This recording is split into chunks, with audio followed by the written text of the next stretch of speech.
Grace and peace from our Lord Jesus Christ. This is Sister Liberty and I'm back with another teaching for you.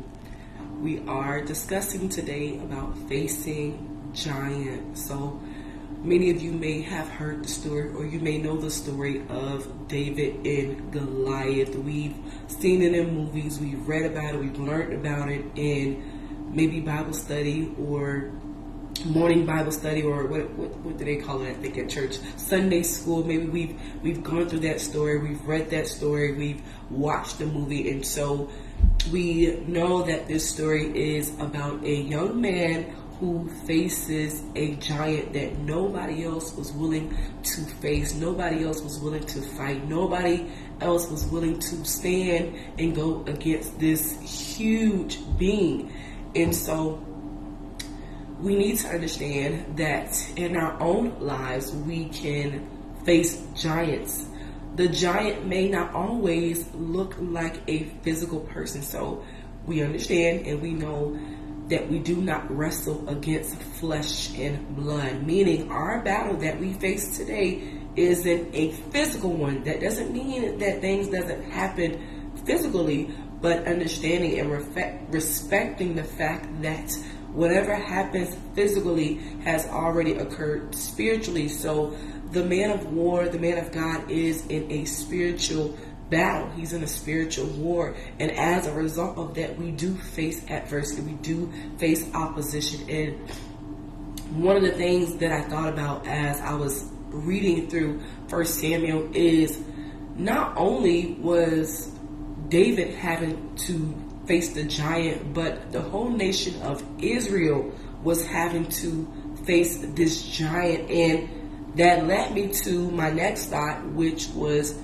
we don't always face giants individually, but there are times and there are seasons where we will have to face giants corporately as a whole, as a body. And that can sometimes look like persecution. That can sometimes look like adversity and opposition that's coming against the church, that's happening against the church. Because when Goliath came to the camp of Israel, he was coming against the whole nation of Israel. The whole nation of Israel was being confronted. The whole nation of Israel was being threatened by this being, this 9-foot being. It said that he is. The whole nation was being tried. So Goliath wasn't just coming against one person. Although he wanted one man to fight him, he came against the whole camp. He came against the whole group. And they had to make a decision, and many of them were not willing to fight Goliath because they were focused on the size of Goliath. So we need to understand that the army of God, Saul's army at that time, these were men of war. These were men of war. Saul was a man of war. He won some wars. There was a time where he did defeat the Philistines, And so we're talking about men who, they go to battle. They're used to going to battle. They're used to going to war. But now there's a giant, and the focus for them was the size. It says that the men of Israel, they fled away from Goliath because they were intimidated by the size and the stature of this being. But you had David, son of Jesse, who, because he was already faced with his own adversity and he was already overcoming his own opposition in his own personal life, that positioned him to later on face Goliath. And being that David was already someone who knew how to overcome, he was not, if I could say this word, he was not fazed. He was not intrigued. He was not intimidated by the size of Goliath. And I'm bringing it up because we need reference. We need evidence of the smaller areas of where we are already overcoming. So if I am already living a life where I am conquering the smaller giants, and the smaller giants can simply look like you overcoming you. It doesn't have to be a big grand situation. It doesn't have to be, someone losing their life or someone being in the hospital. Facing the smaller giants in your everyday life can simply be you overcoming you dealing with you and you getting over yourself, you putting your flesh up under subjection, you dealing with your thoughts and taking every thought captive, you being a problem solver within yourself. That's going to position you to face the giant or to face the bigger giants, because they're going to come. They're going to come. The opposition is going to come. The adversity is going to come. The persecution is going to come. Now, it may look different from for each and every individual, but respecting the fact that in this life, like Jesus says, we're going to have tribulation. You're going to have turmoil. You're going to have turbulence. You're going to have hostility. You're going to have pain. You're going to have suffering. It may not be that bad to the point where you say, well, I was better off in the world, but as a man of war, the man of God is in a war. You don't think you're going to have opposition. You don't think that you're going to have adversity. You don't think that you're going to face things, especially if you are one who is building the kingdom.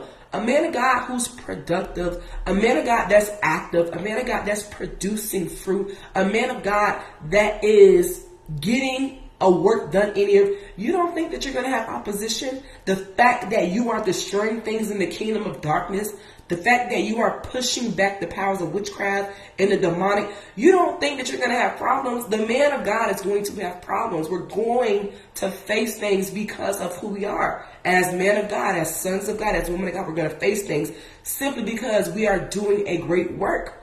Yeah. With the war comes opposition. The fact that the sons of God, these groups of people here, they're actually doing things in the earth. They're actually moving things. They're actually shifting things. They're actually releasing the authority of God in the earth. They're actually releasing power. They're actually releasing dominion and taking territory. You don't think that's going to come with some adversity, some opposition? It is. And so understanding that, knowing that you are going to face some giants. And if you are already one who you live your life as an overcomer, as a son of God, you live your life as a conqueror. The man of God has to live his life as a conqueror. You should have testimonies. You should have references to look to that says, no, the God that I serve, he's greater than any problem. The God that I live for, no, he's bigger than anything that I know. He's mightier. He's bigger. He's greater than anything that I know, because when I went through this, God got me through. When I went through that, he saw me through it. God fought that battle for me. God won that over there for me. As I persevered, as I got over me, as I positioned myself to be more low, to get more humble, I watched God do that over there. What seemed to be so impossible, what seemed to not be going anywhere, getting anywhere, I watched God fight that battle for me. And that was something small. Maybe God got you your job back. That was my story a couple years ago. Maybe God allowed someone to bless you with a large amount of money. You don't know where the money came from. You don't remember or recall paying anyone extra, but that happened to you. That's your testimony. That's your story. Maybe you got blessed with a car. Maybe you got blessed with a house.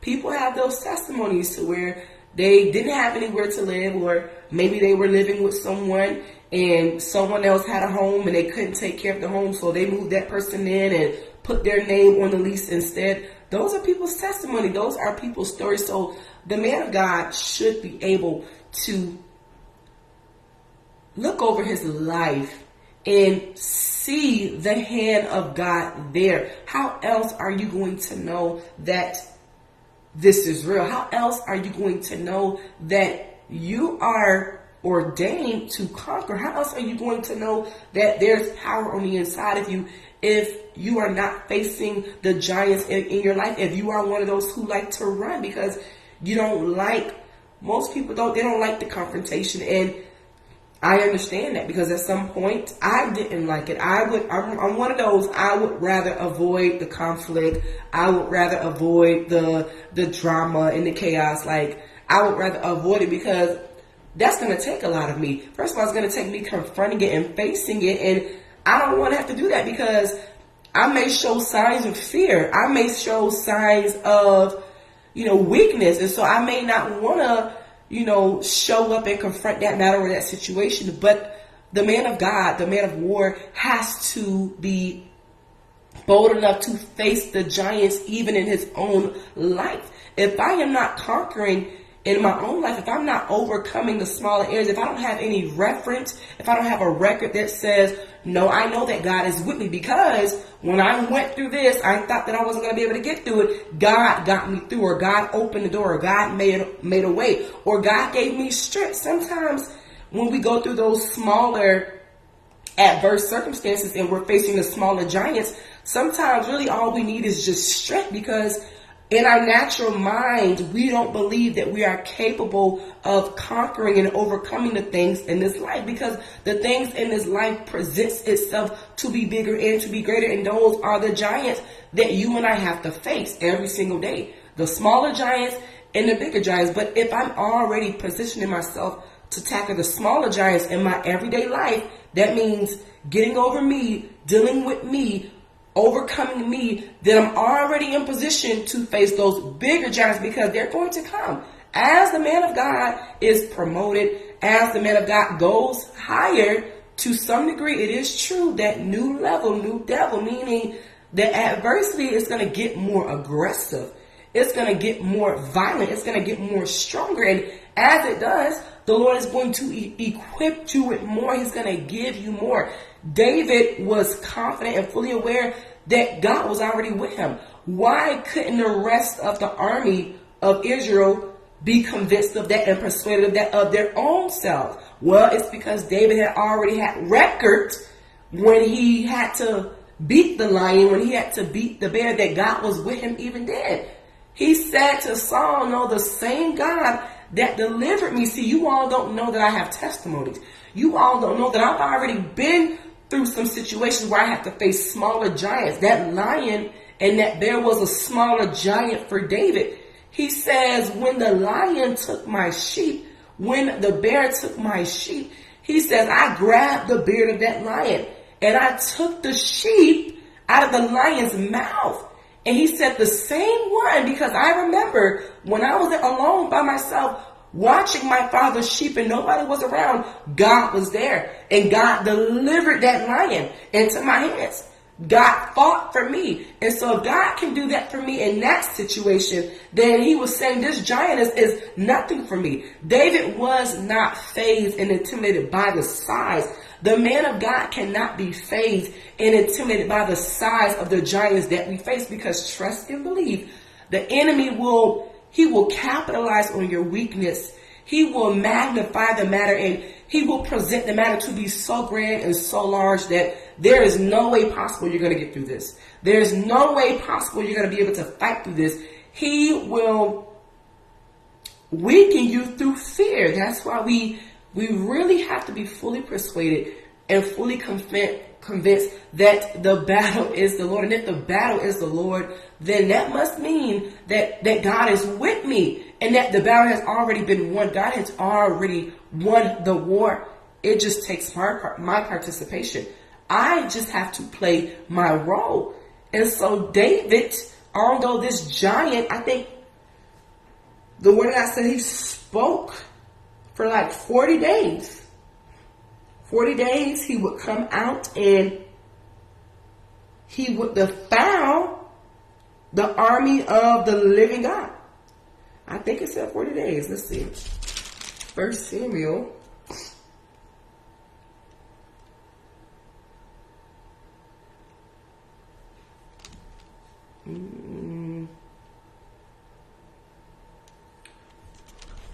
I know he did this on a daily. He would come out and he would curse the army of God. You have to remember, this is your God. This is your maker. This is the one who brought you all out of Egypt.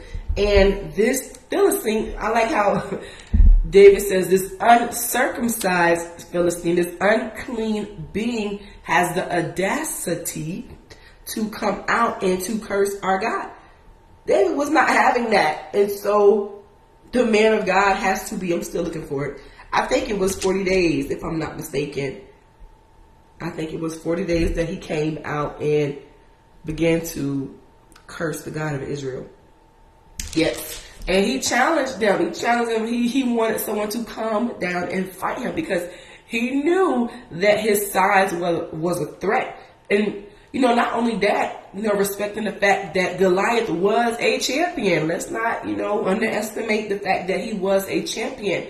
Meaning he did not lose. He won every battle. And so not only is he big, but he's a champion. Meaning whoever goes up against him, they're not going to win. They're not going to make it. But David was not intrigued. He was not intimidated by the size of this giant because he understood that the God that he serves is an even bigger giant. And he always wins. He never loses a battle. And David proved that. The whole army of Israel is being attacked. So sometimes you're going to go through things as a whole, and you're going to go through things as a body. Going through things as a whole, as a body, as a church, as a group of believers, that can be hard too.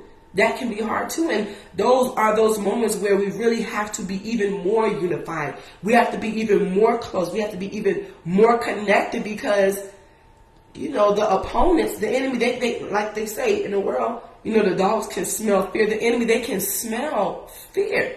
And if they can get us to be divided, then they've won the war, because it is true that a house divided against itself cannot stand. And so even in those times where we are going through things as a whole, we have to know that those are the most critical times. Those are the most vital times where we have to come together and we have to stand on what we know to be true, and strive as a whole to work together to defeat the giants that we may face as a church, as the body, because the body is going to suffer things.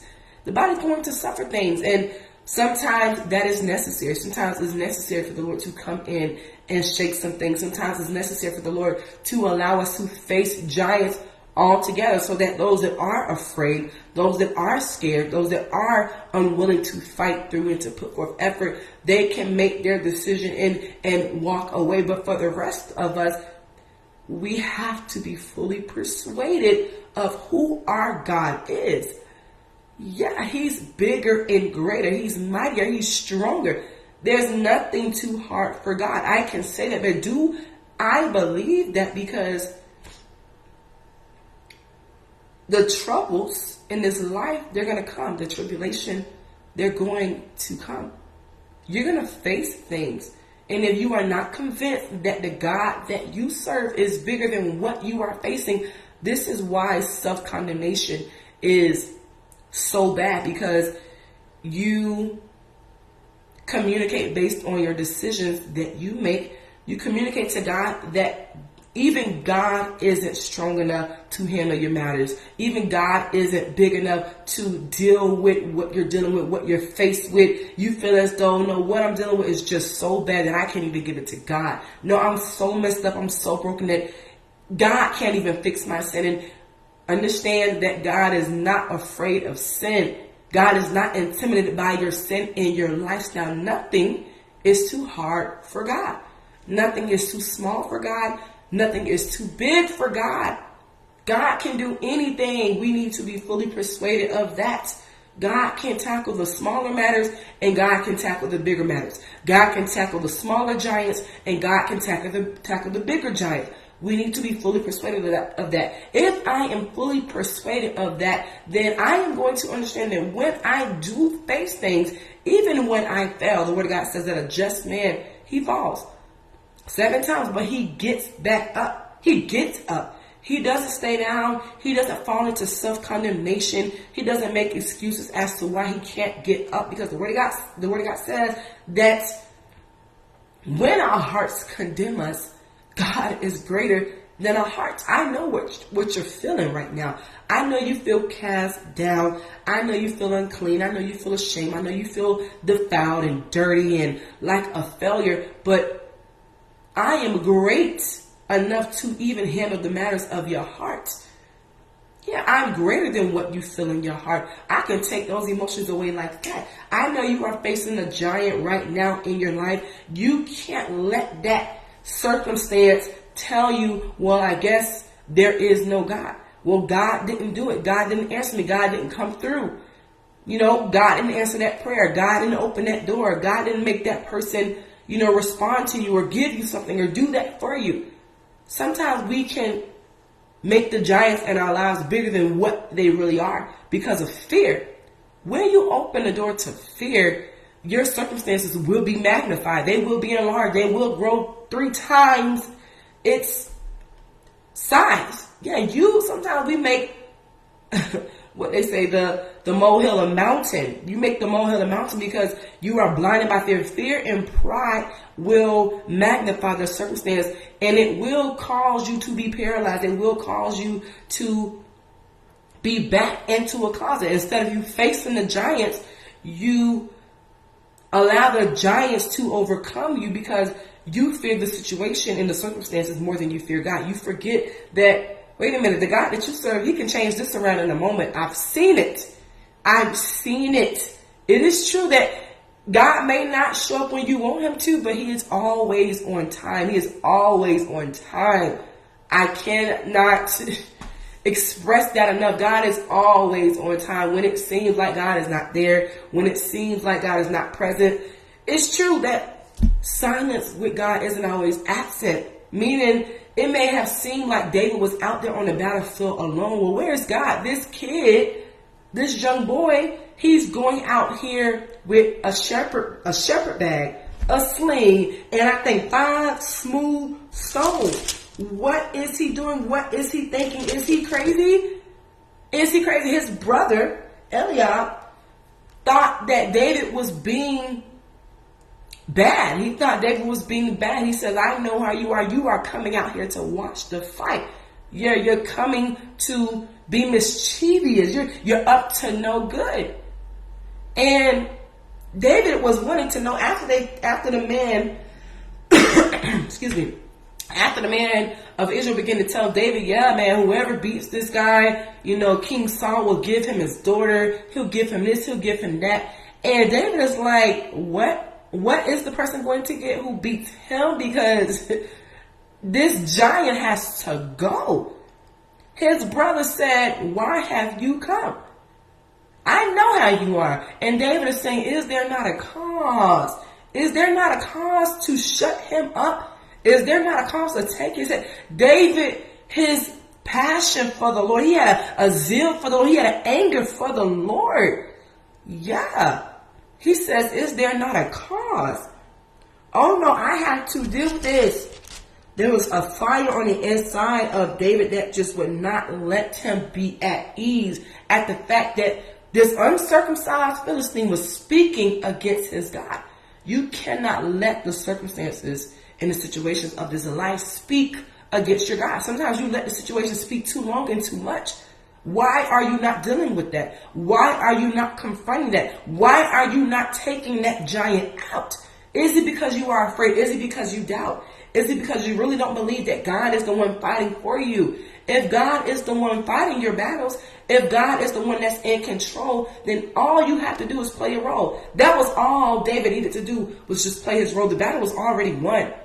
It was already won. Sometimes we just have to play our role and just put forth effort. I just need you to show up. I just need you to do your part. I just need you to play your role and get in position. I'll be with you. I'll be with you on the battlefield. I'll train your hands. I'll teach your hands to warn, your fingers to fight. That's what David was saying.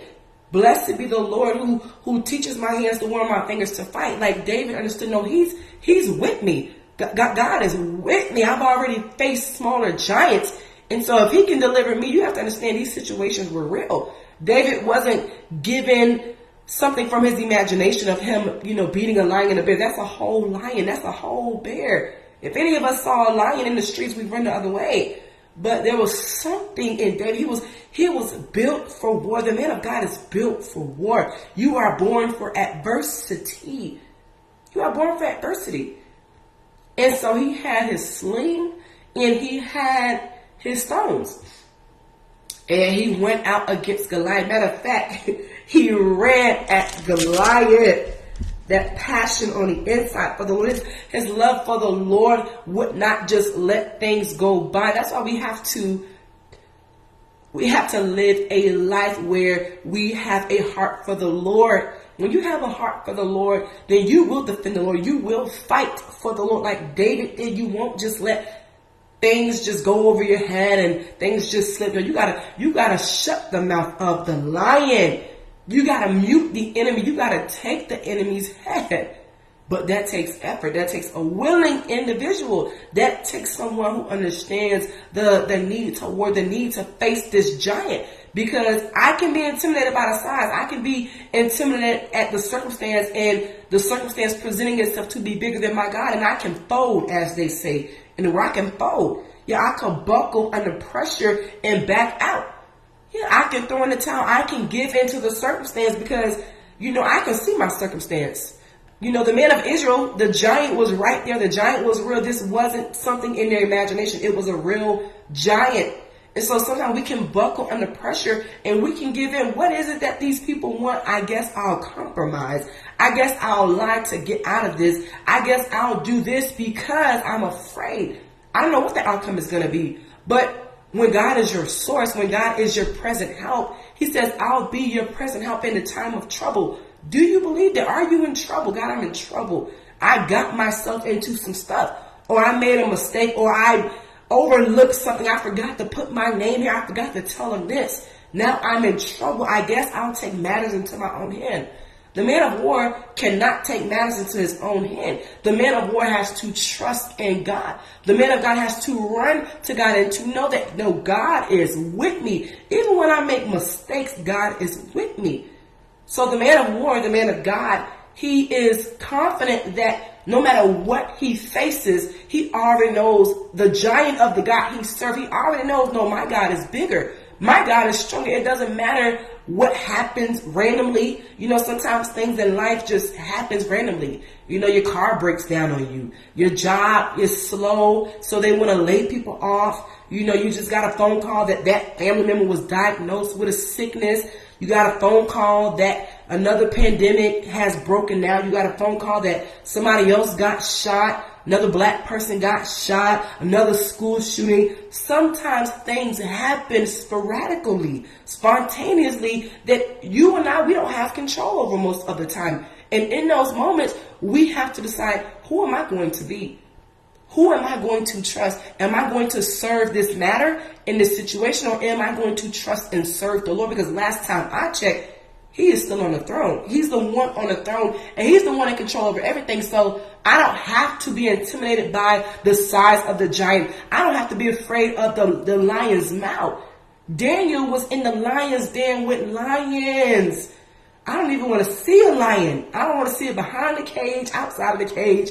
Daniel was in the lion's den with lions, and his faith did not fail him. He was fully persuaded that God is with me, even in the lion's den. Most of us would have been shedding day in prayer. I don't know. We would have been probably crying. I don't know.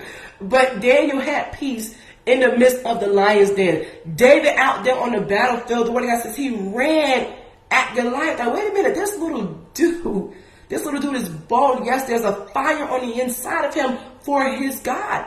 Saul told him, are you sure you want to fight this man? You are nothing but a youth. And he, a man of war from his youth, meaning Goliath, has been fighting since he was your age. And you want to go out and fight him? Something told David, no, giants, they do fall.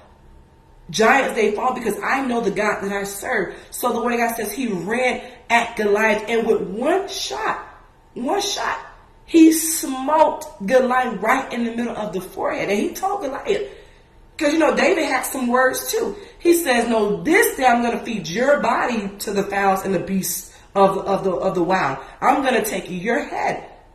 So David kills Goliath. Goliath falls flat on his ground, on the ground.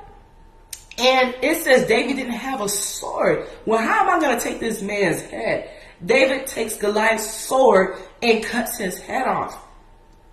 And not only did David cut his head off, David walked around the whole day with this man's head to show, no, there is a God in Israel, because David said, no, all of the world is going to know that there is a God in Israel. This day, I'm going to prove to you this day who my God is, and that he's bigger than any giant in the earth.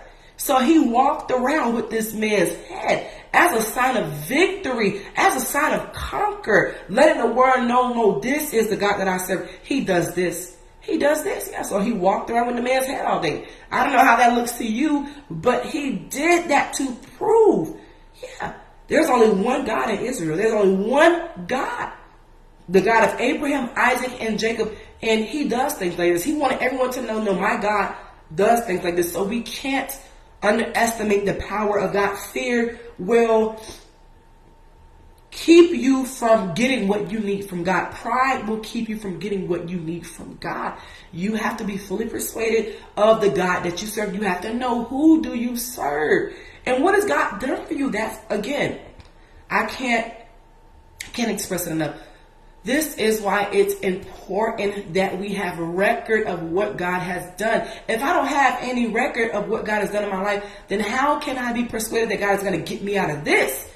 How can I be so sure that he's going to fight my battle this time? Because I couldn't see God anywhere else. It's important that you have testimonies. What has God done for you? Has he gotten you out of anything? Has he delivered you? Has he healed you? Has he rescued you? What has he done? Remember back in 2002, 2007, when you were in this situation and you thought the feds were going to take you? Remember when you went here and you thought you were going to owe the people? Remember when this happened to you and you thought you were going to die? They told you you had lupus. They told you you had cancer. They told you you had this kind of disease and you thought that was it. But God changed the report. God told the doctor they don't see any bleeding anymore, that the other cells are gone. God did that for you.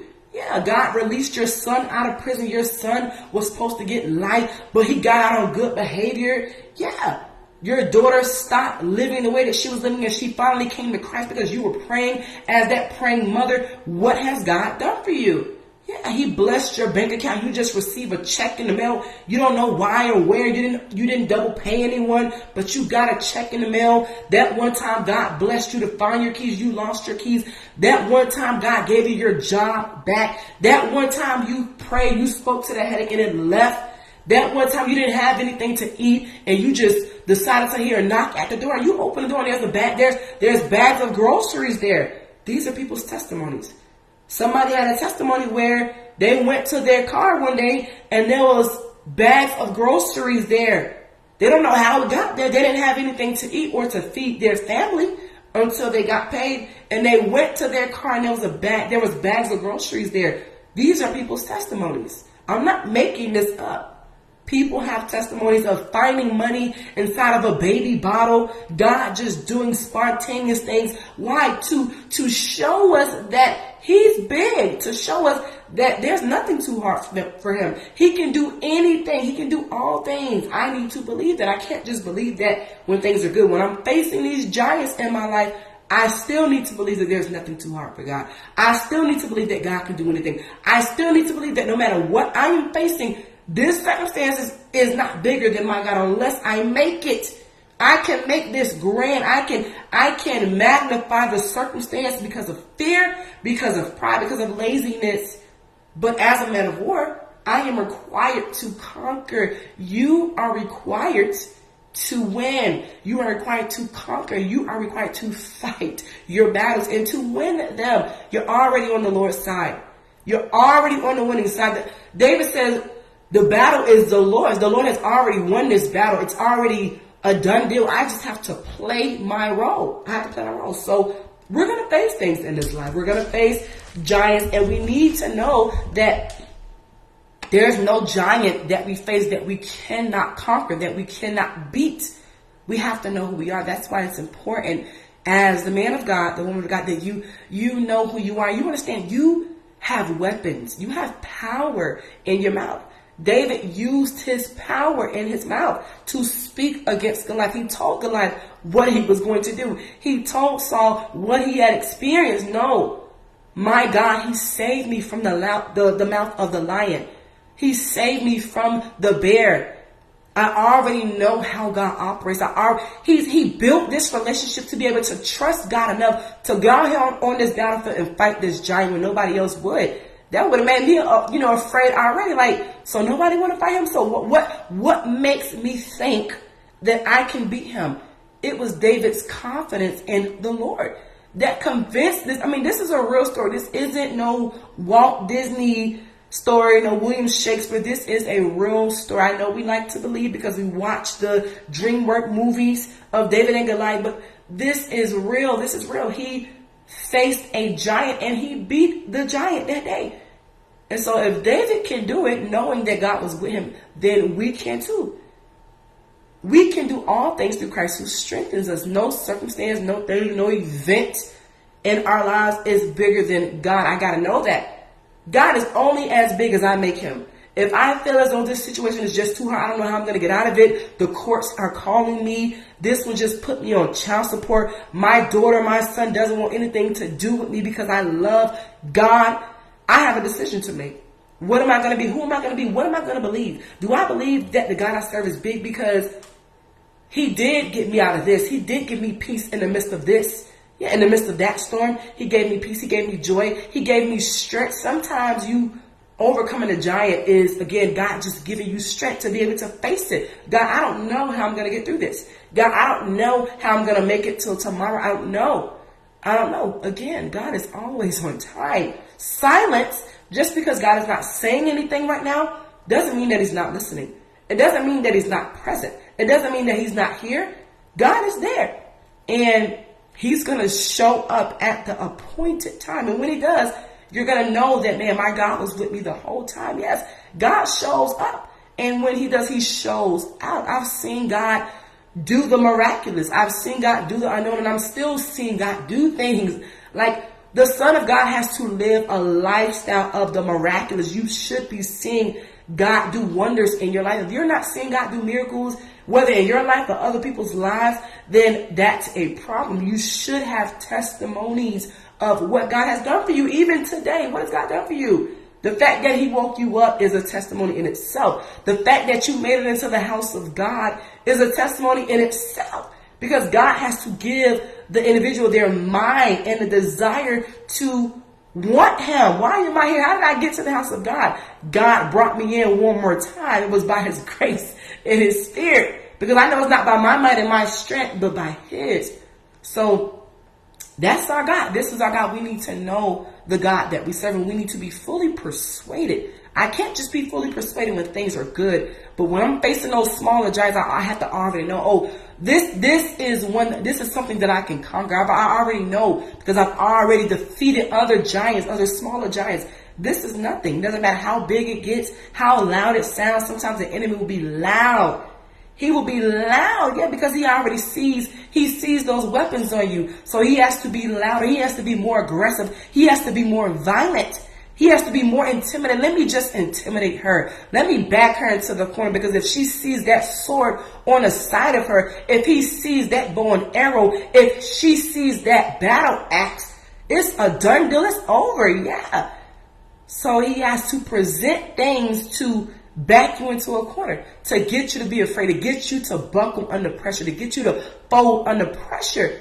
Because if you are aware of who you are, it's game over for him. It's game over. So we have to know who we are, whose we are, and what we are. You got to know who you are and who do you belong to. You belong to the God of armies, the God of hosts, the God who never loses a battle, who never loses a fight. You're on the winning side. You're on the winning team. So the man of God can have peace. Even in the midst of war, I know I have peace because I already know who's working this. I already know who's in control. Oh, no, I already know God is going to fix this. I had to tell God the other day, fix it, Lord. I don't know, Jesus. I don't know. I don't have all the answers. But you do. You are in control, Jesus. You made this problem. Fix it, Jesus. I don't know. And sometimes you got to get to that place where you're like, Lord, take the wheel, Jesus. Because I already know who you are and what you do. You have to be fully persuaded and fully convinced of who your God is. You have to know how he works. And if you don't have any personal testimonies, You have 66 books of men and women of God who has walked with God, and God has defeated their enemies. God has fought for them. God has won for them.